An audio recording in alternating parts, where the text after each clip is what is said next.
Google vient de faire sortir gratuitement une grosse nouveauté qui va vraiment révolutionner le secteur de traitement d'images par l'IA. Que vous soyez un graphiste ou simplement un curieux, vous allez l'adorer. Et comme je le dis toujours, le problème avec les IA qui sont gratuites, c'est qu'elles peuvent ne plus l'être demain. Donc regarde bien cette vidéo et va en profiter par la suite. Vous cliquez sur le lien que je vais vous fournir en description, vous atterrissez dans cette page d'accueil. Vous pouvez donner un nom à votre projet, mais veillez à sélectionner d'abord Gemini 2.0 Flash expérimental. C'est ce modèle qui pourra traiter les images que vous allez le fournir. Pour la première fonctionnalité, on pourra se comporter comme un cadreur et lui demander de nous générer des plans qui n'ont jamais existé à partir de n'importe quelle image. Donc, j'importe mon image et je lui demande de me donner une vue de profil de cette photo.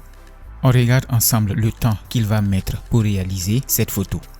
Et voici ce qu'il nous a généré. Vous voyez comment c'est incroyable. Pour ceux qui connaissent Smarty, vous allez voir qu'il ne ressemble pas totalement à la photo d'origine. Mais il a bien conservé les vêtements, la position et même le bonnet. Ça peut être efficace pour des personnages que vous avez générés. Ensuite, je lui ai demandé de me donner une vue de l'arrière de la même photo.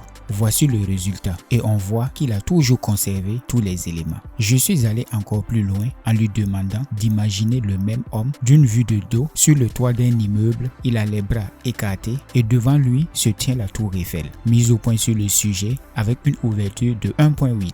Incroyable, n'est-ce pas? Il a bien gardé encore une fois tous les éléments de la photo de départ. Passons maintenant à la fonctionnalité de détourage et d'incrustation de fond. Pour cela, j'importe encore la photo et je lui demande ceci. Incruste ce tome sur un fond légèrement sombre avec des néons. Un backlight de couleur jaune reflète celui du côté gauche et un backlight de couleur rouge reflète celui du côté droit.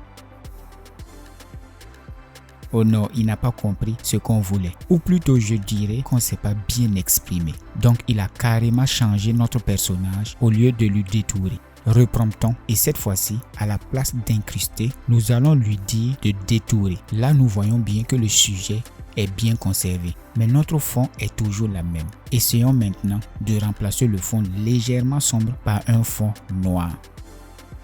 Là, il a bien compris notre message, d'où l'utilité de bien travailler sur vos prompts pour un résultat optimal. Pour avoir un arrière-plan qui matche bien avec le style néon, je vais l'incruster dans une ville cyberpunk. Voici ce que j'ai dit dans le prompt. Détourne ce tome et mets-le dans une ville cyberpunk. Un backlight de couleur jaune reflète celui du côté gauche et un backlight de couleur rouge reflète celui du côté droit. Voici le résultat qui n'est vraiment pas mal. Passons maintenant à la fonctionnalité qui nous permet de restaurer des images noires et blancs en couleur. Pour cela, j'ai pris une image sur le net que j'ai désaturée pour voir si sa restauration en couleur pourrait être exacte. Donc, j'importe l'image que je vais restaurer en couleur et je lui demande ceci. Donne des couleurs à cette photo. Voici le résultat. Mais bon, pour ceux qui connaissent Iron Bibi, sauront que même si la photo a bien été restaurée en couleur, il est toujours très loin de la réalité. Mais je me dis aussi que la qualité de la photo que l'on soumet joue un rôle très important. Parce que la photo que j'ai soumise était nettement pas de meilleure qualité. Avec cette nouvelle fonctionnalité et le système pour créer des personnages cohérents que je montre dans ma vidéo précédente qui s'affiche juste en haut de cette vidéo, vous pouvez maintenant avoir plusieurs plans de vos personnages cohérents que vous allez générer.